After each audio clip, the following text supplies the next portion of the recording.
Fala, Rovai, o editorial do Fórum 11:30, queridas, queridos e queridos.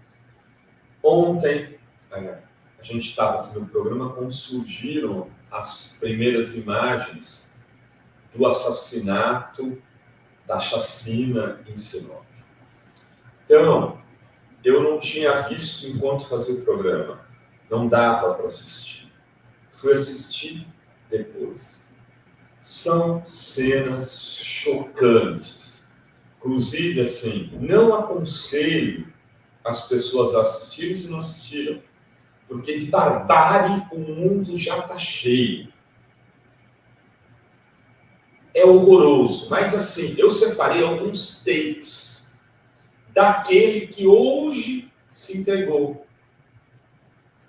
Porque eram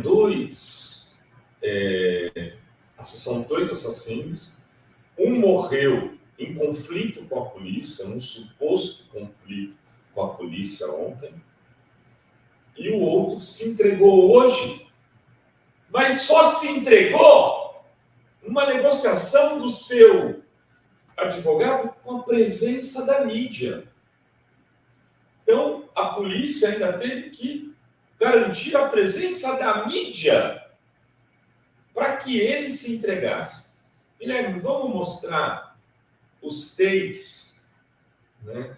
Tá aí. Aqui é o destaque do take dele chegando. Nesse momento,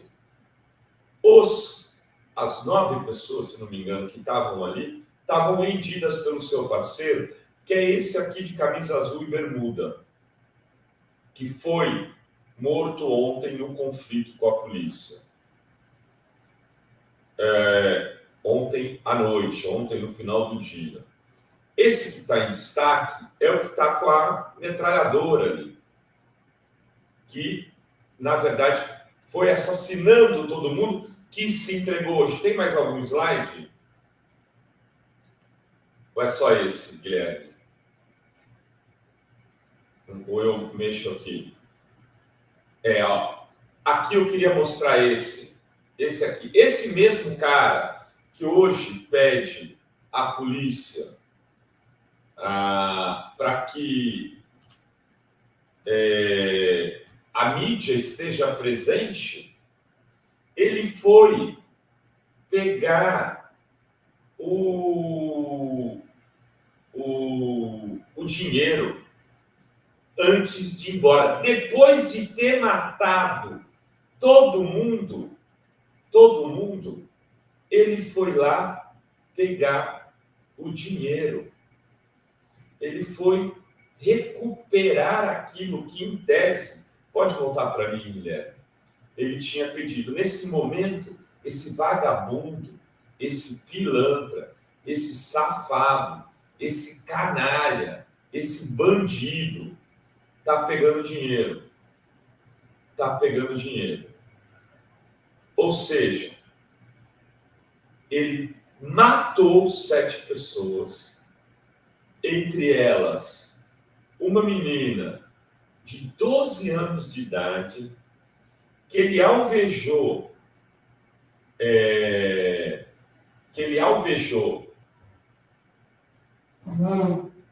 a 30 metros aproximadamente. Ela sai correndo, ele sai de lado, ele mira e mata ela pelas costas. Quer dizer, fosse pelas costas, não fosse, enfim, ele matou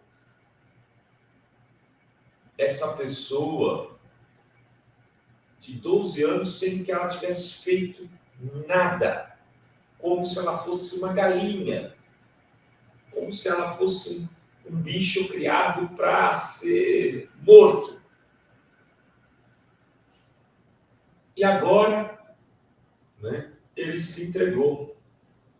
Né? Esse que se entregou, que é o Edgar Ricardo de Oliveira, de 30 anos. O que ele tem? Ele é colecionador, atirador e caçador. CAC. Ele usou uma espingarda de calibre 12, que vocês estão vendo, ele matou praticamente todas as pessoas. Esse se entregou. O Ezequias Souza Ribeiro, que tinha 27 anos, esse morreu. E foi encontrar num suposto conflito com a polícia. Eu também não vou aqui fazer de conta que não pode ter sido eliminado pela polícia. E o que vai acontecer? Primeiro que esse tal de Edgar, Ricardo de Oliveira, esse Edgar está vivo. Ele está vivo, Vivinho da Silva, como também está vivo, é importante que se diga aqui, o Jorge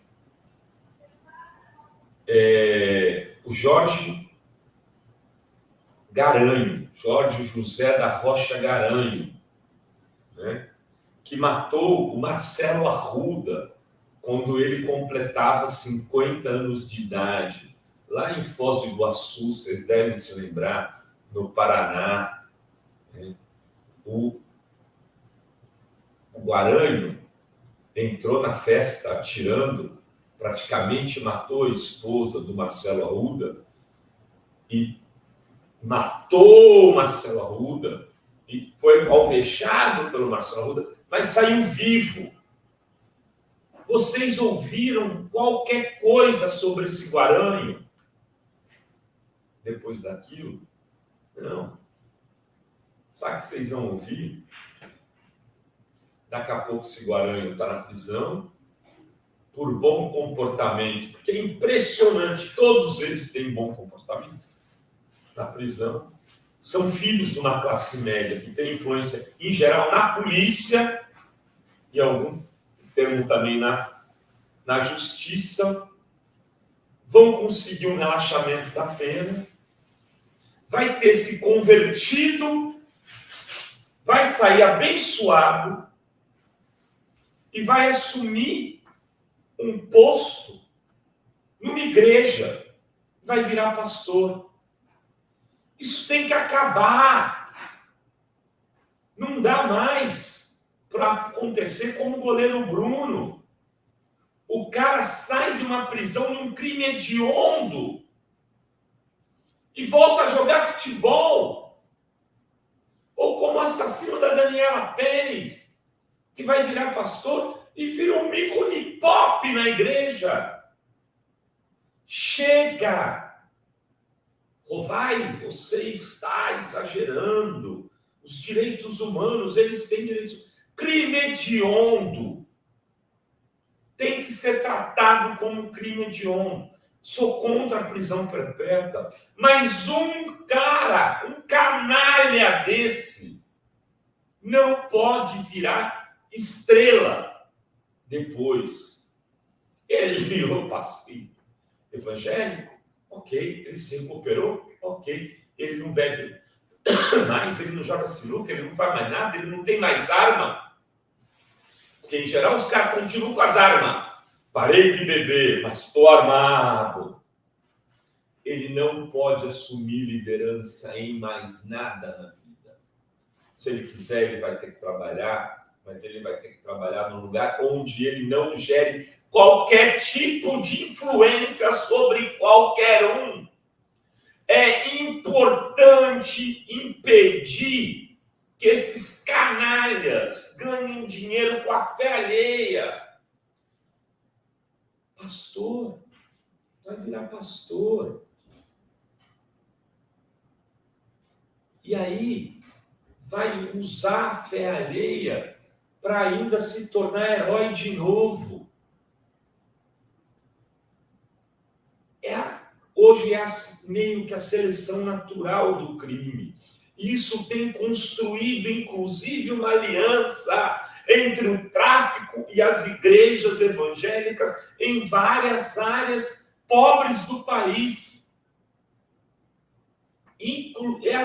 Isso tem contaminado a política e esses lugares têm sido administrados, têm sido governados por pessoas que são ou do crime ou do setor evangélico. É preciso, não dá mais para tratar isso como algo da normalidade. Isso não pode ser algo da normalidade. Isso tem que ter um enquadramento legal proibindo claramente, que pessoas que cometeram crimes hediondos possam lançar livro, possam se virar coach de espiritualidade, possam fazer palestras para redimir outras pessoas. Nada disso. O cara tem que ser colocado como alguém que vai ter uma vida social restrita para o resto da vida. Crime hediondo, não. Esse cara que matou essa menina de 12 anos com toda a vida pela frente, não pode fazer um filme depois, explicando como ele mudou de vida. Chega! O Brasil e nós que defendemos os direitos humanos temos que aprender que não dá para aliviar em certas coisas.